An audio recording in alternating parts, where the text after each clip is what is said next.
नमस्कार दर्शक बंधु पाणीपाग अपडेट रे आपनको स्वागत।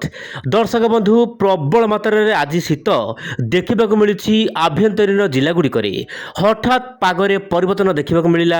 ओडिशार विभिन्न जिले में कुहुड़ी कमिगला एवं शीतर मात्रा देखा मिलला।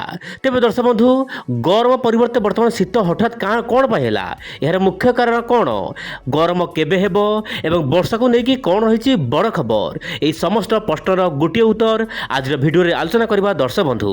ता पूर्व देखा सैटेलाइट इमेज रे कौन रही पाणीपागर प्रणाली आपण देखो दर्शक बंधु।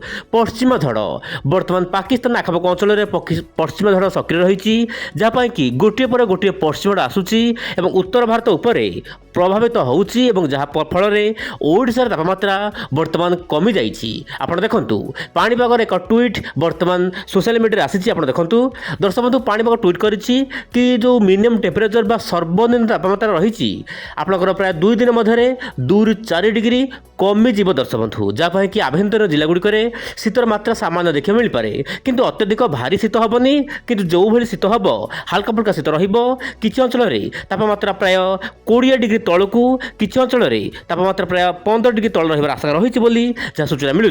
आपड़ यही दृश्य को देखु दर्शक बंधु। 15 ରୁ 25 और 25 ରୁ 30 तारीख मध्य यही दुईटी दृश्य आप देखिपे ओडिशार जमीक नुआपड़ा, नवरंगपुर, संबलपुर, झारसुगुड़ा यही सब जिला मानक तापमात्रा कमिया पाग अनुकूल हो शीत देखा मिल पारे। ता सहित दर्शक बंधु 20 तारीख पर शीत सामान्य वृद्धि पाइपे। मालकानगिरी, कोरापुट, ता सहित नवरंगपुर, नुआपड़ा, आपणकर कंधमाल, रायगड़ा यही सब जिला मानक तापमात्रा कमिबो एवं शीत सामान्य देखा मिल पारे। किंतु दर्शक बंधु मुझे कहना चाहिए यही अपडेट परिवर्तन हमार आशा रही। तेज केते परिवर्तन हम आप चैनल सहित प्रत्येक दिन जड़ित हो रही। एवं देखा वायुर चलन कौन रही सारा भारत में। दर्शक बंधु वर्तमान समय जो आप जो देखुले गत पूर्व भिडियो मानक बंगोपसागर उपरी भाग बा ओडिशा उपकूल में जो रही आपंकर गुरुचाप बलय ता सामान्य तामिलनाडु आड़ को आसी। से दर्शक बंधु उपकूल ओडिशा वर्तमान जो कुहुड़ी देखा मिलूला जो कुहुड़ी से सामान्य सुधार आसी, कुहुड़ी मात्रा कमी जाइए। तथापि दर्शक बंधु 24 घंटा मध्य गंजाम, गजपति यार आखपाख अंचल में कुहुड़ी रही पारे। ता सहित नयागढ़, खोर्धा, आपंकर मालकानगिरी, रायगड़ा यही सब जिला मानक कुहुड़ी देखा मिल पारे। किंतु वर्तमान समय आपंकर हाई प्रेशर जोन सीधा सड़क कुआड़ पलि ना तामिलनाडु उपकूल पाखापाखि रही, जहाँ कि आपंकर ओडिशा सीधा सड़क उत्तर पश्चिम दिगु वायु आसूची। वर्तमान समय ठंडा वायु आसूची, जहाँ कि शीत सामान्य देखा मिलूँ आभ्यंतर जिला गुड़िक।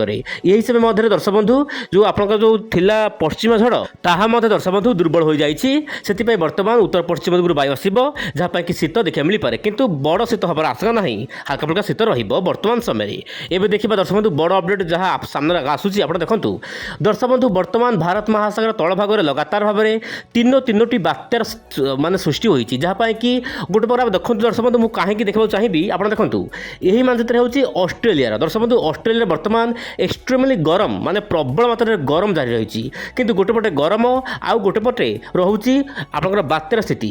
माने दर्शक बंधु एत गरम भितर बात्या ऑस्ट्रेलिया पाखक जापार ना, जहाँ कि ऑस्ट्रेलिया गरम जारी रही एवं वर्षार देखा ना ऑस्ट्रेलिया रे। यार कहवा अर्थ दर्शक बंधु आप जानते भारत में वर्तमान शीत जारी रही। आगामी दिन में पाणीपाग बहुमात्रा परिवर्तन हो पारे, कारण प्रकृति उपरे आम फोरकास्ट करुचे यह केबे भी परिवर्तन हो पारे। से दर्शक बंधु आप प्रत्येक दिन विंडो चैनल सहित जड़ित हो रुहतु। एवं देखा कौन रही आगामी दिन में वर्षा को लेकिन बड़ अपडेट। दर्शक बंधु आप देखिपे वर्तमान समय उत्तर भारत उपरे WD रहा, कि आप देखूँ यही मानचित्र हो दर्शक बंधु आप कौन ना आपंकर जो रोचे 12 फेब्रुआरी दर्शक बंधु 12 फेब्रुआरी ରୁ 20 फेब्रुआरी मध्य उत्तर भारत उपर बड़ पश्चिम झड़ प्रभाव रहा, कि जम्मू काश्मीर, लद्दाख, बिलिकिस्तान यार आखपाख अंचल में प्रबल वर्षा रही समय मध्य ओडिशा रे पाग मुख्यतः शुक्ला रहिबो। उत्तर पूर्व राज्य गुड़िक तापमात्रा बढ़िया पाग अनुकूल हो। ता सहित श्रीलंकार आखपाख अंचल में हल्का फुल्का वर्षा रहिबो। बंगोपसागर तल लाटिट्यूड रे गोटे पर गोटे घूर्णिबलय जारी रहिबो नहीं, जहाँ मॉडल आकलन करुछंती। किंतु 12 फेब्रुआरी ରୁ 20 फेब्रुआरी मध्य कौन बड़ वर्षा हबार आशंका नहीं। से ही दर्शक बंधु जदि देखा 20 फेब्रुआरी ରୁ 28 फेब्रुआरी मध्य पाणीपागर मिजाज आप देखूँ आप जो रोचे आंध्र प्रदेश, तामिलनाडु यार आखपाख अंचल में मध्यम हल्का फुल्का वर्षा देखा मिल ହେଇପାରେ କାରଣ ବଙ୍ଗୋପସାଗରରୁ ଯଥେଷ୍ଟ ପରିମାଣରେ ଜଳୀୟ ବାଷ୍ପପୂର୍ଣ୍ଣ ବାୟୁ ଯିବ ଯାହା ପାଇଁ କି ବର୍ଷା ବଢ଼ିପାରେ। ଏହି ସମୟ ମଧ୍ୟରେ ପଡ଼ୋଶୀ ଦେଶ ଶ୍ରୀଲଙ୍କାରେ ମଧ୍ୟ ପ୍ରବଳ ବର୍ଷା ହେବ। ବଙ୍ଗୋପସାଗରରେ ମଧ୍ୟ ହଲଚଲ ଦେଖିବାକୁ ମିଳିପାରେ କିନ୍ତୁ ଲଘୁଚାପ ହେବ କି ନାହିଁ ଏବେଠୁ କହିବା ବଡ଼ ମୁସ୍କିଲ। ତା ସହିତ ଦେଶର ବିଭିନ୍ନ ଭାଗରେ ପାଗ ଶୁଖିଲା ରହିବ, ତାପମାତ୍ରା ମଧ୍ୟ ବଢ଼ିବା ପାଇଁ ପାଗ ଅନୁକୂଳ ରହିପାରେ। ଆପଣ ଦେଖିପାରୁଥିବେ ସାରା ଦେଶରେ କେମିତି ରହିବ ପାଣିପାଗର ମିଜାଜ। ମୁଁ ଆପଣଙ୍କ ସାମ୍ନାରେ କିଛି ଚିତ୍ର ରଖିଛି, ଆପଣ ପଢ଼ି ବି ପାରିବେ। ତେବେ ଦର୍ଶକ ବନ୍ଧୁ ଇଏ ଥିଲା ପାଣିପାଗର ମିଜାଜ। ଆଗାମୀ ଦିନମାନଙ୍କରେ କେମିତି ରହିବ ତେବେ ପ୍ରତ୍ୟେକ ଦିନର ପାଣିପାଗ ଖବର ପାଇଁ ଆପଣ ନିଶ୍ଚୟ ପରେ ୱିଣ୍ଡୋ ଚ୍ୟାନେଲ ସହିତ ଜଡ଼ିତ ହୋଇ ରୁହନ୍ତୁ। ତେବେ ଦର୍ଶକ ବନ୍ଧୁ ଆଜି ପାଇଁ ଏତିକି, ପୁଣି ଦେଖବା ଆସନା କାଲି ଆଉ ଏକ ନୂଆ ଅପଡେଟ୍ରେ। ନମସ୍କାର, ଜୟ ଜଗନ୍ନାଥ ଦର୍ଶକ ବନ୍ଧୁ।